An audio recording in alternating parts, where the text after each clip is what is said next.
Oppo है ना, वो एक जमाने में इंडियन फोन मार्केट में बहुत अच्छा काम करती थी। काफी कमाल के फोन्स निकाल लेते। शार्क फिन पॉपअप भी उन्होंने यहाँ पे निकाला था और अपनी फाइंड सीरीज में तो बहुत ज्यादा मजा दे दिया था। लेकिन आज के समय में 2024 में बात करूं तो ओप्पो के फोन्स कैसे आ रहे हैं। F27 Pro Plus देख लो, किसी काम का फोन बोल लगता है। लिटरली उस फोन के अंदर आपको IP रेटिंग के नाम पे IP69 मिल गई। चलो फोन बहुत अच्छा है, आपका टूटेगा नहीं, लेकिन फोन की कीमत क्या है? 28,000 रुपए। प्रोसेसर कौन सा दे रहे हो? Dimensity 7050।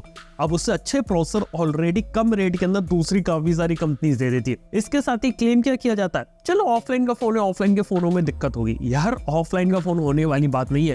ऑफलाइन में आज के समय में दूसरी कंपनीज भी मौजूद है और प्रॉब्लम तब आ जाती है जब फोन के अंदर कुछ होता नहीं है, मिसलीडिंग मार्केटिंग होती है, आप फोन को तोड़ रहे हो, फेंक रहे हो, लेकिन उसके बावजूद भी उस फोन के अंदर कोई दम नहीं मिलता। ठीक है, चलो F27 Pro Plus की बात जाने देते। एक और फोन का एग्जांपल लेता हूँ। हाल ही में Oppo Reno 12 आया। कीमत क्या है उस फोन की? 30 से 40 हजार की रेंज में। उस फोन के अंदर Dimensity 7300 एनर्जी है। अब एनर्जी नाम का मतलब ये नहीं कि फोन के अंदर एनर्जी होगी, प्रोसेसर में एनर्जी होगी, नहीं, ये एग्जैक्ट से वही प्रोसेसर है जो CMF Phone 1 जो 16,000 रुपए का आता है और उसकी दुगनी कीमत में आपको ये प्रोसेसर वाला फोन देखने को मिल रहा है। हालांकि इस फोन को ओप्पो कह रही कि हम AI के अंदर ज्यादा काम किया है, AI उसके अंदर डाल के रखी है, लेकिन कुल मिला के बात है कि इसमें से कितनी AI का आप यूज करने वाले हो और एग्जैक्टली में फोन आप किस लिए खरीदोगे। ऐसे ही ओप्पो अपना K12X लाने वाली है जिसके अंदर आपको स्नैपड्रैगन 695 मिलेगा। 2024 में स्नैपड्रैगन 695।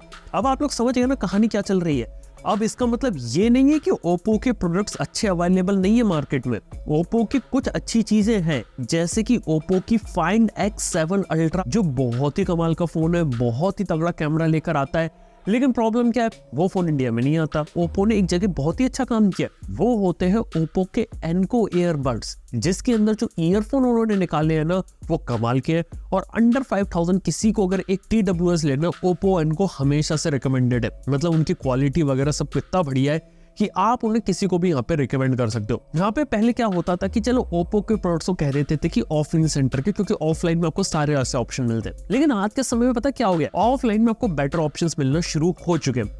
ऑलरेडी वीवो जैसी कंपनी बहुत अच्छे प्रोडक्ट्स निकालती है, उसके T सीरीज के फोन्स यहाँ पे अवेलेबल है। यहाँ तक कि रेडमी जैसी कंपनी ऑफलाइन मार्केट के अंदर अवेलेबल हो चुकी है, उसके फोन्स भी लोग खरीदते हैं। यहाँ तक की बात करें तो रियलमी के लगभग सभी फोन्स ऑफलाइन मार्केट के अंदर अवेलेबल है। तो आप खुद सोच कर देखिए, क्या ऑफलाइन के अंदर इस टाइप का प्रोडक्ट निकाल के क्या हो, यह मार्केट को सर्वाइव कर सकते हैं?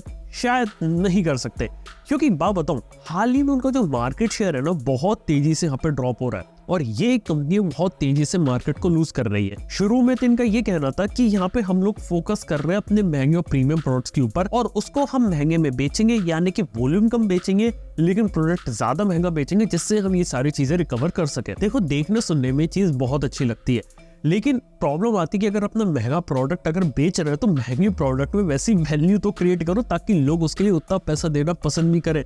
अगर आप मिसलीडिंग यहाँ पे मार्केटिंग करोगे, इस टाइप की चीजें लॉन्ग टर्म में सस्टेन नहीं करती है। मैं आपको मल्टीपल एग्जांपल बता सकता हूँ।